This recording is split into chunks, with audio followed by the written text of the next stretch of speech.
Di Kementerian Keuangan dan dugaan pencucian uang adalah dakwaan jaksa yang ditujukan pada mantan pejabat pajak Rafael Alun Trisambodo. Apa yang bisa dicermati dalam dakwaan jaksa?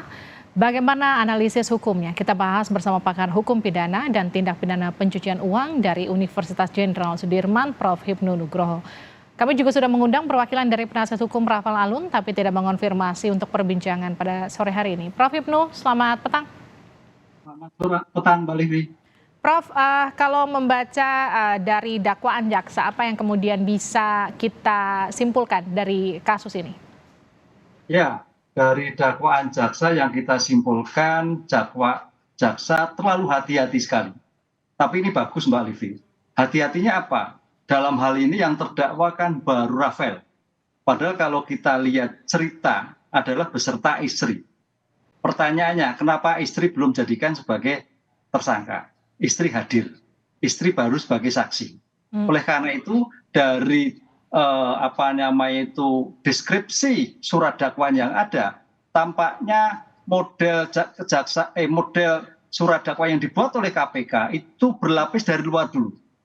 Karena begini, Mbak Liv, ini kasus gratifikasi ini kasus lama loh ini ya, dan mulai 2010 loh. 2003 ya, 2003, 2010, kemudian 2011, 2023. Ini suatu yang kalau kita lihat identifikasi kasus-kasus gratifikasi, itu agak jarang, Mbak. Ini saya kira suatu keberanian KPK untuk menentukan kasus gratifikasi. Satu. Yang kedua, TPPU. TPPU yang kita lihat ini juga derivatif krem loh, Mbak. Derivatif krem itu adalah tindak pidana terusan, bukan tindak pidana asal. Ini juga merupakan lompatan yang cukup bagus di dalam penegakan hukum yang dilakukan oleh KPK. Karena kalau salah teori yang selama ini muncul, namanya TPPU itu ya berbasis pada tindak pidana asal. Tapi enggak, ini tindak pidana terusan, yang istilahnya derivatif krem. Ini suatu luar biasa. Mudah-mudahan ini KPK bisa memberikan bukti yang akurat sehingga perkara ini menjadikan ke depan banyak perkara-perkara yang mengikuti seperti yang dilakukan oleh KPK pada hari ini. Oke, Prof. Kalau kita ke gratifikasi 4 perusahaan yang dibentuk Rafael dan Ernie, ini kan diduga jadi tempat untuk menerima suap praktik. Seperti ini, perspektif hukumnya seperti apa, Prof?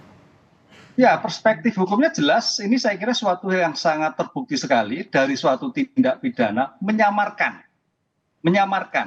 yang kemudian terkait dengan tindak pidana yang dilakukan itu kan kita harus ingat, Mbak Levi, pemberian dengan maksud. Sekarang permasalahannya, sudah ada komunikasi dengan para perusahaan yang bersangkutan.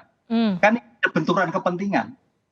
Kan gitu loh. Dalam suatu konteks korupsi itu ada 7 jenis, Mbak. Di antara yang melekat pada kasus ini adalah gratifikasi dan benturan kepentingan. Benturan kepentingan apa? Sebagai pejabat, tapi juga sebagai orang yang melakukan sebagai konsultan. Pertanyaannya ada apa? Kan begitu, Mbak.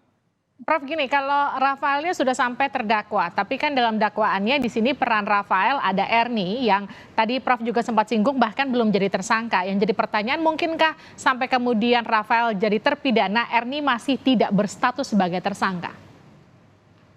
Oh, itu hanya taktik, Mbak. Taktik. Sekarang pertanyaannya karena ini tadi saya katakan sebagai bentuk gratifikasi dan TPPU, taktik yang dilakukan oleh penuntut KPK sangat hati-hati saya melihatnya. Dengan terbuktinya nanti di dalam pembuktian, kan sudah disebutkan. Dan kita ingat loh Mbak Livi, suatu bukti yang sudah diuji di dalam pembuktian, itu mempunyai bukti akurat. Kenapa akurat? Karena sudah di cross check dengan bukti-bukti yang lain. Dengan diskusi, dengan saksi yang lain. Sehingga kalau nanti Bu Rafael ini merupakan ada aliran, tinggal menghitung hari langsung dibuat surat dakwaan, selesai, Mbak. Kalau kita bicara modus-modus penempatan harta, mulai dari diganti tanah, rumah, sampai kemudian ke safe deposit box begitu. Ini hal-hal yang lazim atau memang ada modus lain yang sebetulnya masih belum terendus? Hal yang lazim. Tapi tampaknya Pak Rafael ini saking banyaknya duitnya, Mbak Livi, sehingga belum disamarkan dalam suatu kegiatan bisnis yang lain, sehingga masih ngumpul di deposit. Ini yang mungkin Pak Rafael tidak seperti pelaku yang lain ya, pelaku terdakwa yang lain. Sehingga kalau yang lain itu semua itu hampir disamarkan dalam kegiatan sosial, dalam kegiatan pendidikan, dalam kegiatan ekonomi dan sebagainya. Tapi ini masih ngumpul kalau orang Jawa, masih ada di celengan ya, gampang banget kan Mbak untuk ketemu kan gitu. Prof, ini kalau berkaitan dengan laporan harta kekayaan atau LHKPN, kalau kita awal mengikuti kasusnya Pak Rafael, ini kan pertama kali mulai dari dikonfirmasi dulu hartanya. Terus kemudian kalau kita lihat sekarang kan memang aturan soal LHKPN ini kan memang masih wajib lapor harta, tapi kemudian nggak ada verifikasi, nggak ada kemudian sanksi tegasnya. Bagaimana kemudian sebaiknya? Ya, berdasar pengalaman dari kasus Rafael, saya kira KPK sekaligus penentu LHKPN harus melalui suatu perubahan. Bahwa LHKPN yang tidak sesuai dengan profil patut dicurigai. Kan gitu kan.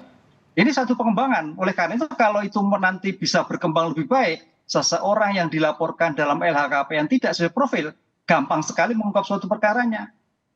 Kan gitu. Apakah itu nanti ke depan dengan yang kita rancang pembuktian terbalik, mudah-mudahan segera, atau kaitannya dengan perampasan aset sehingga tidak sampai pada persidangan hari ini.